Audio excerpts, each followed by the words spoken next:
بہت ساری کمپنیز کے اندر یہ رول ہے، یہ پالیسی ہے کہ اگر کوئی امپلائی 3 مرتبہ لیٹ آیا تو اس کے پورے دن کی تنخواہ کاٹ لی جاتی ہے۔ تو یہ پورے دن کی تنخواہ 3 لیٹ آنے پر کاٹنا حلال ہے حرام ہے، اس کا کیا شرعی مسئلہ ہے وہ ہم ڈسکس کر لیتے ہیں۔ تو دیکھیں، جو امپلائیز ہوتے ہیں ان کو اجیر خاص کہا جاتا ہے۔ اجیر خاص وہ بندہ ہوتا ہے جو ایک خاص وقت میں ایک ہی بندے کا کام کر سکے، دوسروں کا کام کرنے کی اسے اجازت نہ ہو۔ جیسے امپلائی ہوتا ہے 9 to 5، اس نے اپنے گھنٹے فروخت کر دیے ہیں، ان گھنٹوں میں وہ کسی اور کا کام نہیں کر سکتا، وہ اپنے امپلائر کا ہی کام کر سکتا ہے۔ اس بندے کو کہتے ہیں اجیر خاص، امپلائی۔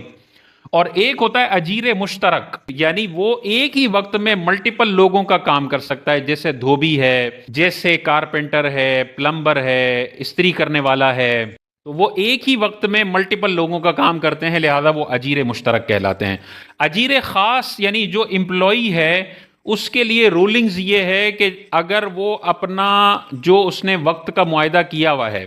اتنے وقت میں اپنے آپ کو کمپنی کے حوالے کر دیتا ہے تو وہ اجرت کا مستحق ہو جائے گا۔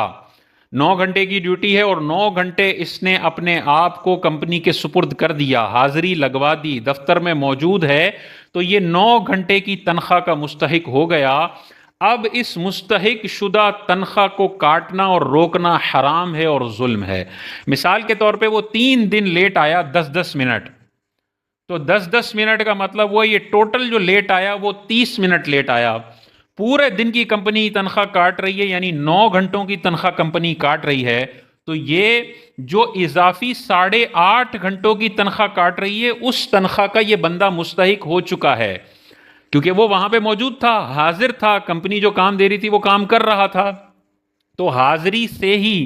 وہ اتنے گھنٹوں کی تنخواہ کا مستحق ہو گیا۔ اب جو کمپنی 30 منٹ کے بجائے پورے 9 گھنٹے کی تنخواہ کاٹ رہی ہے تو یہ 8.5 گھنٹے کی تنخواہ کاٹنا حرام ہے، ظلم ہے۔ ایسے سیٹھوں کو میدان محشر میں ان کاٹی گئی تنخواہوں کا حساب دینا پڑے گا۔ یہ سخت ناجائز ہے، اتنی بڑی سزا دینا کہ 3 مرتبہ کوئی لیٹ آیا تو اس کا پورا دن ہی تنخواہ کا اڑا دیا جائے، یہ حرام اور گناہ کبیرہ ہے۔ تو بعض پھر کمپنیز کہتی ہیں کہ بھئی اگر ہم یہ پالیسی ہٹا دیں تو ہم نے دیکھا ہے کہ پھر لوگ اپنی مرضی سے آتے ہیں، آفس کا نظام خراب ہوتا ہے، بہت دیر سے آتے ہیں، اور اس طرح آفس نہیں چل سکتا جب تک ہم اس قسم کی خطرناک سزائیں نہ دے دیں۔ تو یاد رکھیے، اپنے آفس کے نظام کو بہتر بنانے کے لیے آپ خلاف شریعت یا حرام قسم کی پالیسیز نہیں بنا سکتے۔ آپ نے اپنا ڈسپلن کریٹ کرنا ہے،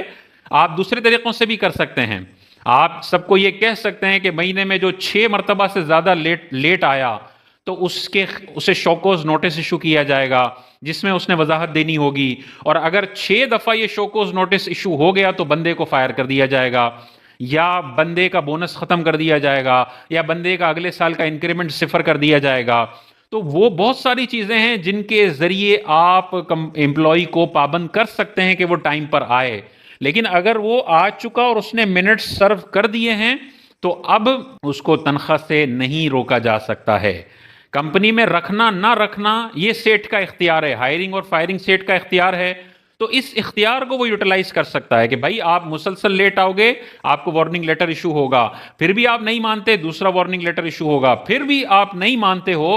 تنخواہ تو ہم نہیں کاٹ سکتے، مالی جرمانہ تو حرام ہے اور مستحق کی تنخواہ کاٹنا تو ناجائز ہے، لیکن ہم تمہیں نوکری سے تو نکال سکتے ہیں نا، پھر تم نہیں آنا نوکری پہ، ہمیں نہیں ضرورت، ہم ایسے بندے کو رکھیں گے جو ٹائم کا پابند ہو۔ تو ایسے بہت سارے حلال طریقے ہیں جن کے ذریعے آفس میں ڈسپلن کریٹ کیا جا سکتا ہے، لیکن یہ والا جو طریقہ ہے کہ 3 لیٹ پر پورے دن کی تنخواہ کو کاٹ لینا، یہ ناجائز اور گناہ ہے۔ سیٹھوں کو چاہیے جنہوں نے یہ ماضی میں 10-10 سال سے یہ پالیسیز امپلیمنٹ کی ہوئی ہیں، تو جتنے لوگوں کی جتنے منٹوں کی تنخواہ انہوں نے ظلمن کاٹی ہے اس کا حساب کریں۔ اگر وہ امپلائیز ابھی کمپنی میں کام کر رہے ہیں تو ان کو فوراً دے دیں، اور اگر وہ چھوڑ کر جا چکے ہیں تو ان سے رابطہ کریں، ان کو پہنچائیں، وہ مر چکے ہیں تو ان کے ورثاء کو یہ پیسہ پہنچائیں، اور اگر وہ مل ہی نہیں رہے ہیں، ان کا کوئی عطا پتہ نہیں ہے، تو ان کا حساب لگا کر ان کی طرف سے یہ پیسے صدقہ کر دیں، تاکہ میدان محشر میں اللہ تعالیٰ ان امپلائیز کو آپ سے راضی کر دے اور آپ کی طرف کوئی ان کا پیسہ اس طرح سے نہ نکلتا ہو جو آپ نے اس طرح ظلمن کاٹ لیا ہو۔